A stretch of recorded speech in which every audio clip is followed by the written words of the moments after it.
Where have you told yourself a story that somebody who is more successful than you is doing XYZ, and therefore you need to be more like that and less like you? We look at other people that are successful and above us, and we say we should be more like them. And what if we didn't do that? What if we said, how can I be more like me, but still get to the next level playing my own game? You make the rules, and there is not one way to get anywhere. The more authentic we can be in who we naturally are, the easier growth is, the easier life is. Embodied CEOs don't chase trends, they pave the way. They lead from within, moved by purpose, unshaken by noise. When you are the source, you do not need permission. Hello, everybody. Welcome back to the podcast. I hope you guys are having an amazing week. April is always such a crazy month for me. Two of my kids, my oldest two kids, are 2 days apart, 2 years and 2 days. And so it's like Christmas because it's like birthday week. We have one birthday a day, the next birthday. And then of course they want separate birthday parties.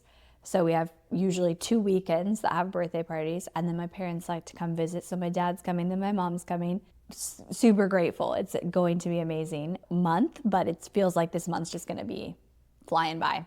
So I am embracing all of that and embracing all the kids' sports and just everything happening in my life. But I am super grateful, and in the new space, can't express enough how grateful I am for the new space. The energy here is just like so good. I'm going to be probably offering and doing some like in-person VIP things. I would love to have people like fly out and do a full VIP day in the space on their business, their marketing. That's a vision of mine. So, all right, today I want to talk about just a few things that have been top of mind for me, and I guess are strategies or tactics for you to really focus on in your business, and just how you kind of carry yourself in your life. So the first one is something like a conversation that I've been having a lot with entrepreneurs around how important the discipline to have stillness is going to be over the next, several years. And I did talk about this in a recent podcast episode as it relates to AI, but I had this experience this last week that was kind of alarming and made me really pause and go, wow, we need to be careful of this with people and like having discernment. And so I'll tell you like slightly about the experience, but I have this prediction, and I think it's already happening, that people are going to become delusional let me explain, not in a good way, right? There's like good delusion of like delusion to what's possible, right? I can dream this big dream. It doesn't make any sense. That's good delusion. I'm talking about delusion to a reality that they think is true because they've talked to AI, okay? Now, if you've ever used chat as your therapist, which I have, okay, I have. So I know this because I've done it, right? And I've asked it questions. And at first, I was like, this is amazing. I don't need a therapist anymore. Like, this is such a great coach. But over time, what I've realized, and now I've seen like articles come out of this and studies, and now you can see it. It's so obvious when you use it. But it agrees with you, even when you tell it not to agree with you. It agrees with you in a way that sends you down this like spiral of believing your own delusion to reality, right? And when you talk with a human and you are speaking about a very nuanced situation, they're able to take into consideration a lot of different things. And maybe you're looking at something and going, it's either this or it's this. And they're like, yeah, but what about these other things, right? AI can't do that. AI is only taking that little bit that you gave it.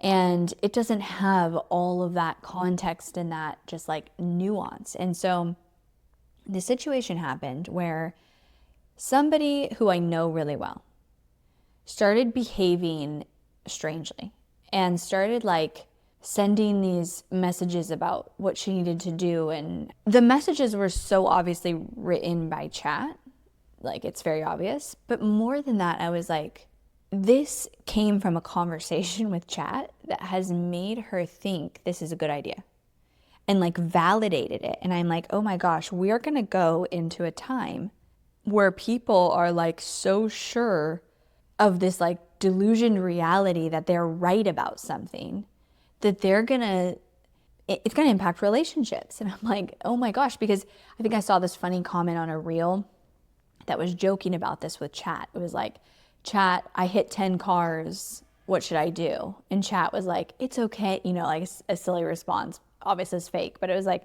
it's okay. Like the fact that you're sharing this is the good thing, right? And then all these people commented and they were like, and one of them was like, if I keep talking to chat, I'm going to end up with no friends, divorced, and unemployed. It's like, it's going to validate me and convince me to leave everybody. And it really does do that. Like it validates the victim mentality to an extent when you complain to it or you even share. And I just like had this realization this week. I'm like, oh my gosh, a lot of people use chat in this way. I have even used it in this way. I do think Claude is probably a little bit better, but I still think AI is going to do this. And it made me realize how important it is going to be to have discipline to be able to have the discernment, but also think for yourself. Because how easy is it becoming the moment that you have a thought to go, let me go bring that to chat. Let me go bring this to AI. Let me only do like this much of the thinking and then let me bring it. And I think that like as creators and founders, it's going to be really important that you have, like you figure out what is the environment and the habits and the rituals and the routines that's going to keep the discipline for that connection back to yourself. Because what does that ultimately do? It disconnects you from yourself. When you are turning immediately to noise, whether that's AI or even social media to tell you how to think, to tell you what is right? Like we don't, I think, fully grasp the level that like our algorithm even has an impact on us and can form and shape this like echo chamber of reinforcing this reality. And I think it's so important to be challenged in that and like understand the nuances of it. If you don't intentionally do that, you're going to end up disconnected. And so a prediction I have is over the next few years, like the creators, the CEOs, the entrepreneurs who have the discipline, and I say discipline because it's going to take discipline, because it's going to be the harder route, right? It's like, it takes more mental capacity. It's a lot easier to have AI think for me. It's a lot easier to think one or two thoughts and then bring the rest to AI and let it tell me how great my idea is. And it's going to take the discipline to not immediately turn to that and use it as a crutch. I don't want to turn this into AI because I did a podcast on AI. This is more about the importance of stillness. This is the importance of what environment, what routines, what reminders, what rituals, what habits do you need in place in your life and your business to have that stillness, to have that connection back to yourself? Because my prediction is that we're going to see this really go through the roof, which is sad, of people experiencing this like validated victimhood and delusion, and they spiral down this, and it's going to impact relationships and it's going to impact their lives. And unless they pull themselves out of like and go, what am I doing? like let me question this a little bit more. But the thing is, I think a lot of people today, not so much entrepreneurs, but a lot of people in this society like lack critical thinking. So it's going to be a thing. What do you need to do? Because my prediction is that the level of disconnection from ourselves,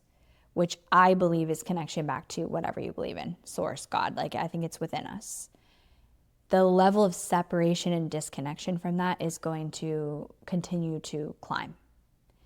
And that is such a dangerous, challenging, hard thing to have, because I also believe that at the root of everything, your business, your life, your relationships, like your happiness, all of it, it comes back to how strong is that connection. I think that when I look at entrepreneurs who are really struggling and they're in this like comparing themselves to others and they're not successful and they're frustrated and they're, in one of those places, I think a lot of times it stems from the disconnection. Even when your business isn't working, like When I see businesses that are not getting sales, that are not working, things are not converting, there's not that momentum, usually it's because they're disconnected. They're disconnected from their dreams. They're disconnected from their purpose. They're disconnected from what it is they're trying to build. They're disconnected from their own voice. They're disconnected from their truth. And so therefore their messaging and their strategy and everything is impacted. This is why I believe the business owner is the magic of the business, and everything should be amplifying that. Not that everything they do is right. It's like, what is that unique blueprint of the founder? That creator. We are creators. What is that blueprint, and how do we amplify this into a business? That disconnection is very dangerous. And that's why my retreats, my events, my content, like I have a saying, you already know, tattooed on my back, the truth is within. This is the most powerful thing you can understand and really embody, but it's going to take discipline, because everything in our external world is trying to disconnect us. We could even get into, that's the point of the matrix, but we won't go there.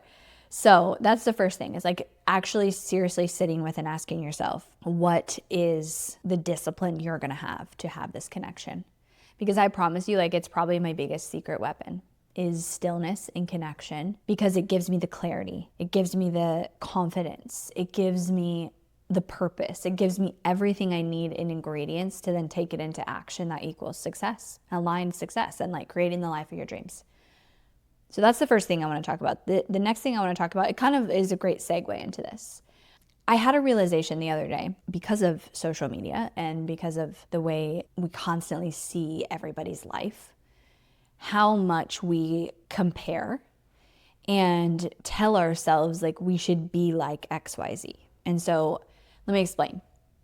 I saw a group of really powerhouse women doing a podcast together.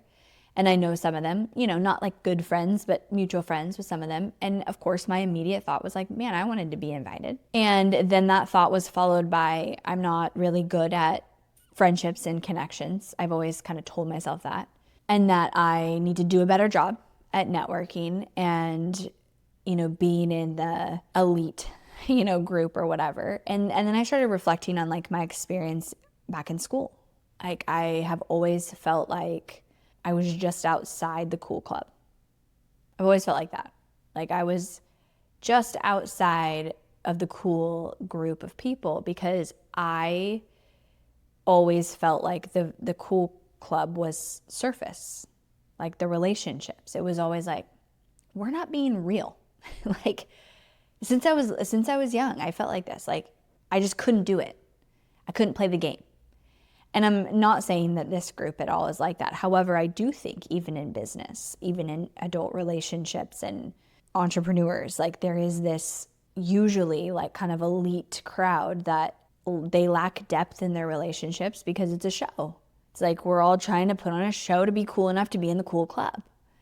And if we let the veil down and we like let the truth show, then we're not going to be in the club.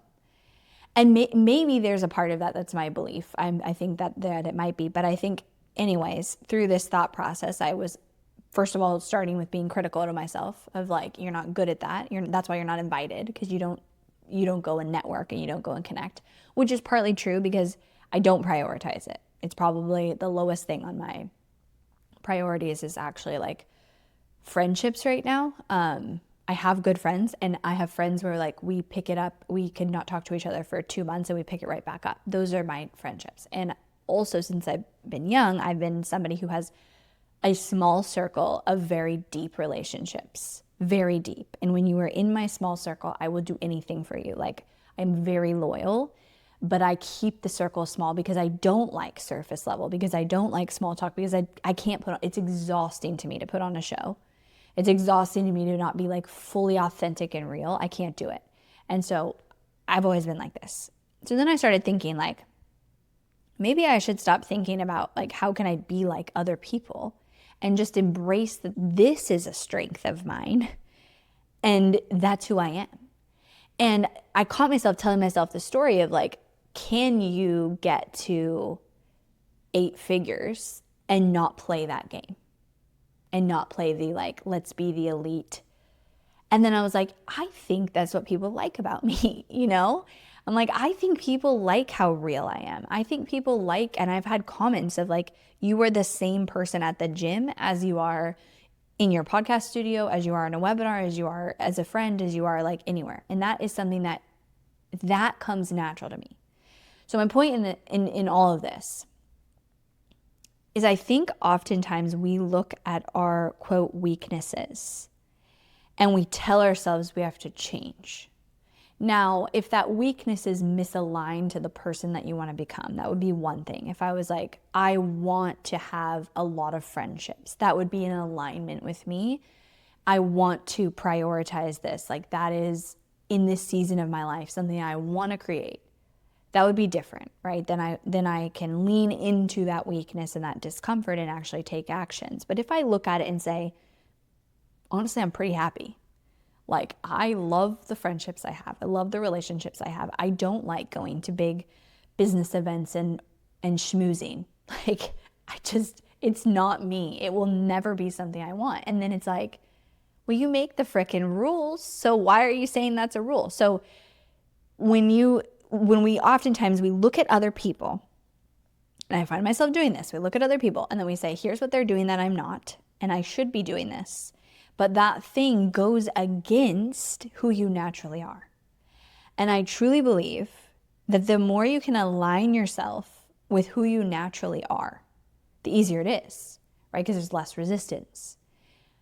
Again, there's a balance of you have to do things that make you uncomfortable. You have to step outside your comfort zone. You should definitely do new things, all of that. But still, like within the path of how do I align my actions so that it's easy for me to do because it's who I naturally am. I'm not trying to be somebody else. And for me, that's like, okay, well, I will just not go to schmoozy business events. Like, and I'm not going to schmooze with high level entrepreneurs that are being fake. Like, I don't care if it makes me more money. I'm not doing it. I don't want to do it. Like, that's not in alignment with me.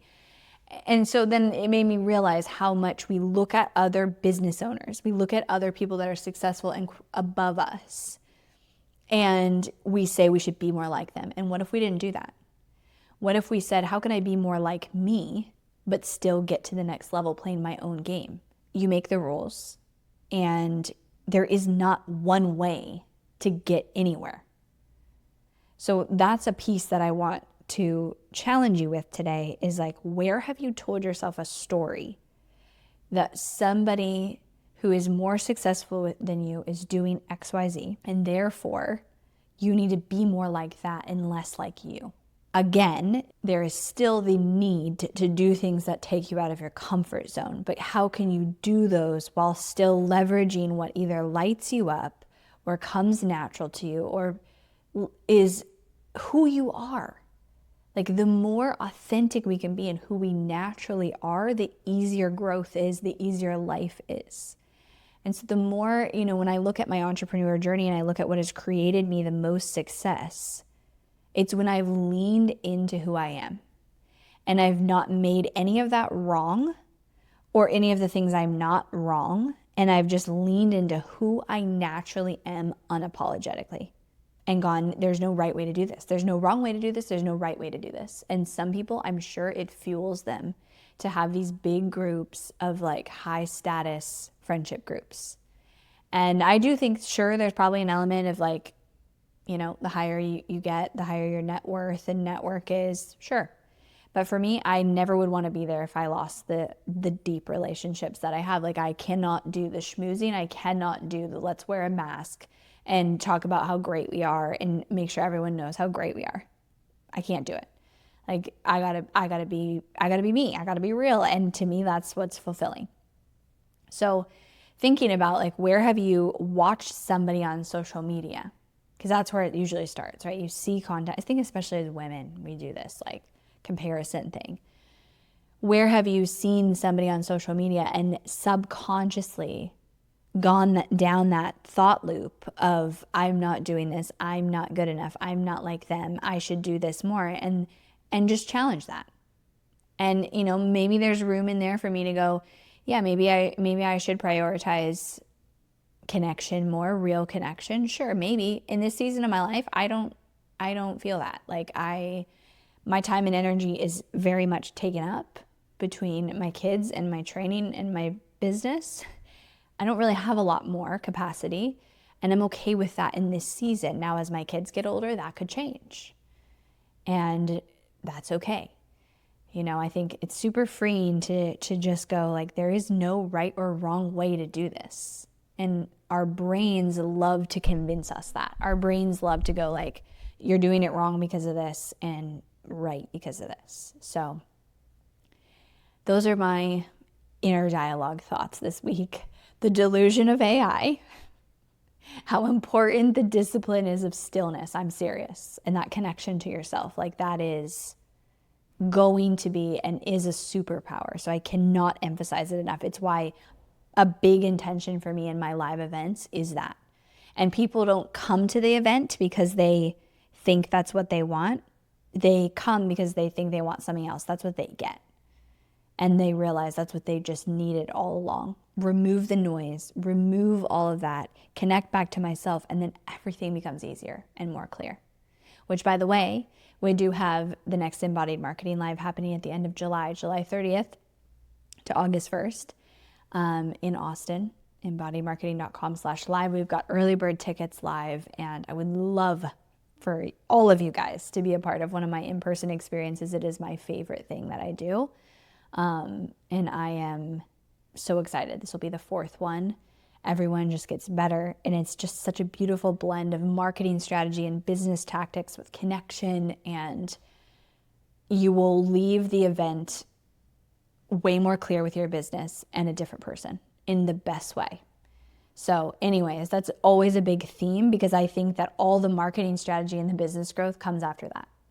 So that's the first part. And then where have you told yourself that you have to be more like somebody else, even if it's a coach? I think, yes, pull inspiring things from people, but don't deviate from who you naturally are. Which goes back to the first thing I said, but we look for people and mentors, and then I think we sometimes convince ourselves we need to be like them. And sure, it's great to get inspiration. And if it's aligned with you, great, a routine they have or a thing they're doing, like if it does inspire you, but you don't have to be like somebody else to be successful. You get to be you. And it sounds so cheesy, but I find that I need that reminder because sometimes I forget, All right, everybody. Thank you so much for tuning in. Have a beautiful rest of your week, and I will talk to you guys soon.